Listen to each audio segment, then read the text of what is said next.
So hey, New Freedom Center members and Thresholds members at large.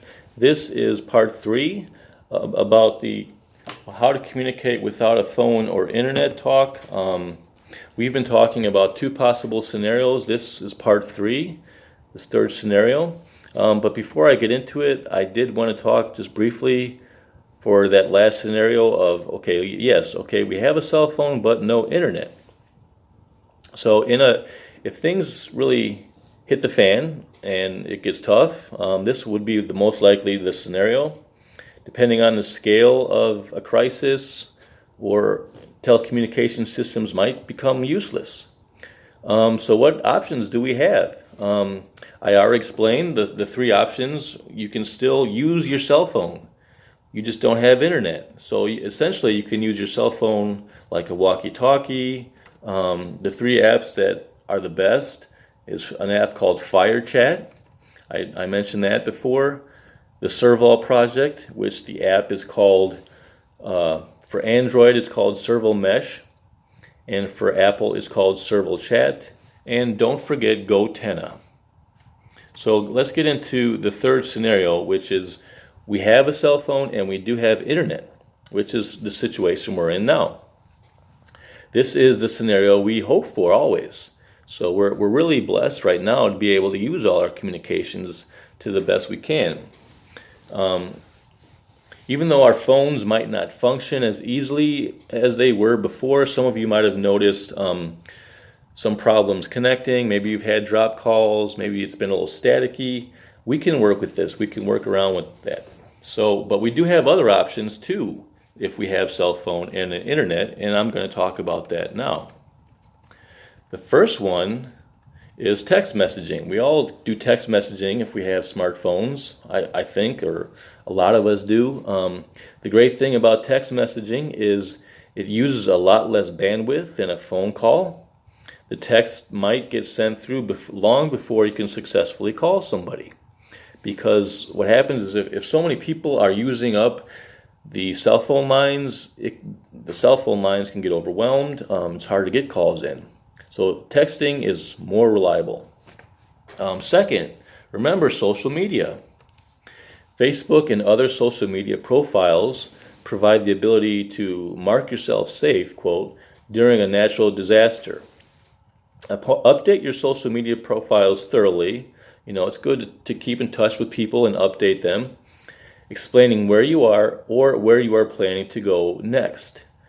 But of course, some people prefer to keep these details private, especially over social media. I totally get that, and I agree with that. In that case, you would set up a family code, which can be used to let those people know where you are and where you will be headed. If you're on social media, just remember to follow the local weather channel and local and federal emergency organizations to get updated information. Many of you who are on Facebook have already seen the CDC page. That is a good page to get updates, the Center for Disease Control. Another good local, couple good local pages I would recommend are the Illinois Department of Public Health. You can find that page by searching for it, link that as a page, and the Kankakee Department of Public Health. Those will all give you updates. And finally, for this, there's 3 more. Instant messaging. How many of you out there have heard of WhatsApp or Skype? That's a great way you can send and receive text messages, videos, and calls over Wi-Fi connections. Pick one of these apps to have in common with your emergency contacts, and you can make group in the app. You can make a group chat. If mobile networks are down, messaging on these apps will be a reliable way to contact everyone privately at the same time. So that's a good thing to know, that even if mobile networks are down, you can still use these apps. And of course, there's email. We sometimes forget about email or take it for granted, but email is a very effective means of communication, especially for those who might not understand how smartphones work. And finally, the thing that I wanted to emphasize is a program called the Red Cross Safe and Well program.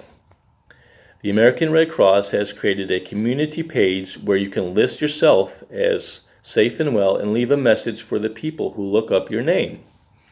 It's a secure way to privately share basic information. So on the website that I've been talking about, crisisequipped.com, it's got a link. So I'm just going to show you one last time, a review. Yes, you have a cell phone, and yes, you have internet. These are the things you have access to: text messaging, social media, instant messaging, email, and the Red Cross Safe and Well.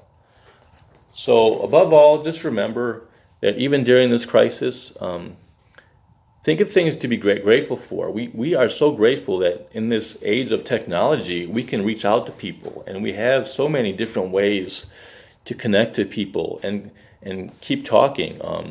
I realize that a lot of our members may not have smartphones or may not have internet, but there's still options. That's what I want to emphasize. So until next time, be safe and be well, members.